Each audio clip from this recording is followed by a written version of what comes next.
आप ये सीधी तस्वीरें देख रहे हैं करनाल के शामगढ़ से, जहां पर आलू प्रौद्योगिकी केंद्र शामगढ़ में 2 दिवसीय चौथे आलू मेले का समारोह यहां पर किया जा रहा है। और इस मौके पर जो है कृषि मंत्री श्याम सिंह राणा पहुंचे हुए हैं और निरीक्षण करते हुए और जानकारी लेते हुए ये देख सकते हैं कि हवा में उगता हुआ ये आलू की तकनीक जो है वह देखते हुए और भी निरीक्षण करते हुए इस मौके पर श्याम सिंह राणा जी से हम जानकारी लेने का प्रयास करेंगे कि आज वह यहाँ पर पहुँचे मुख्य अतिथि के तौर पर शिरकत करने के लिए क्या कुछ वह कहना चाहेंगे। आपको फिर बता दें कृषि मंत्री श्याम सिंह राणा क्या कुछ कहते हैं, सुनिए। ये आलू प्रौद्योगिकी केंद्र है, ये मतलब टेक्निक है यहाँ टेक्नोलॉजी। तो उसको ये पूरे भारत में एक किस्म का सबसे बेहतर है तो और भी, लेकिन बेहतरों में से एक है। तो यहाँ पर जो है सीड तैयार होता है, उसमें तकरीबन 5 बार उसको रोटेशन में आएगा। वो एक बार पैदा किया, फिर दूसरी बार, फिर तीसरी बार, फिर चौथी बार। ये सूक्ष्म सा काम है, लेकिन 5वीं बार भी तैयार हो जाता है, जो किसान के लिए दिया जाता है। और किसान को बुकिंग के हिसाब से दिया जाता है, क्योंकि जिसको ज़रूरत है उसको वो ही बुक कराएगा। तो इससे हमारी आलू की वैरायटी अच्छी हुई है। सर, इस बार किसानों को वो दाम नहीं मिले आलू के जो मिल सकते थे। देखिए, आलू का दाम पहले MSP तय है, तो फसलों के दाम तो तय हैं, साग सब्जी के भी तय हैं पहले। ये तो नहीं ना भाई पैदा करने के बाद आलू का रेट लगेगा या किसी फसल का बाद में लगेगा। पैदा होने के बाद सब फसलों के भाव तय हैं। अगर उस भाव से कम बिकती है तो सरकार भरपाई करती है, कोई नुकसान तो होने नहीं देती।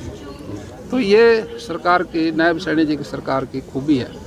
तो हरियाणा एक ऐसा प्रदेश है जो सबसे ज़्यादा किसान को MSP के भाव से खरीदता है और फिर भरपाई करता है उसकी, तो कोई दिक्कत नहीं आती है। सर, CM नायब सिंह सैनी कह रहे हैं कि अगर क्राइम कंट्रोल नहीं हुआ तो SHO जो इंस्पेक्टर है उसका डिमोशन करके सब इंस्पेक्टर बना दिया जाएगा। देखिए, जिसकी जिम्मेदारी है उसको जिम्मेदारी तो निभानी पड़ेगी, और वो अगर अपनी जिम्मेदारी में सक्षम नहीं है तो फिर उसका पद के हिसाब से CM साहब ने जो बात कही, जैसा जिसका पद वैसी जिसकी जिम्मेदारी।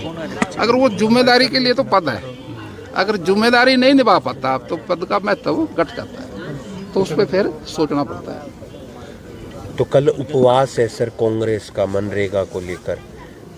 देखिए, मनरेगा जो आप पूछ रहे हो, ये 20 साल पुरानी एक्ट था, ये बनाया था जो।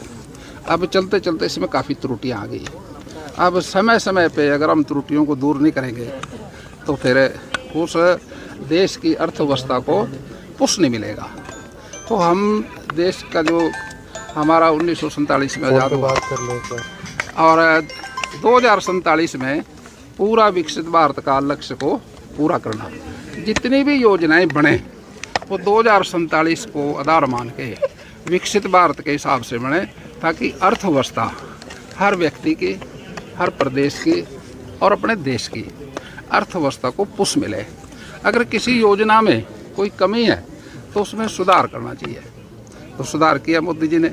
अब पुरानी में तो क्या था, खड्डे खुदे करा दे, खड्डे भरते करा दे। वो जो पुराना काम था ना, उसी को चढ़ा देते थे। तो वो एक्चुअली ये एक विकार आ गया था योजना में। तो जो जिनके लिए योजना बनी थी उनको कोई लाभ नहीं हुआ, तो इसलिए इस योजना में सुधार किया। और राम जी इसका नाम तो आप समझते हैं, ये शॉर्ट नाम है।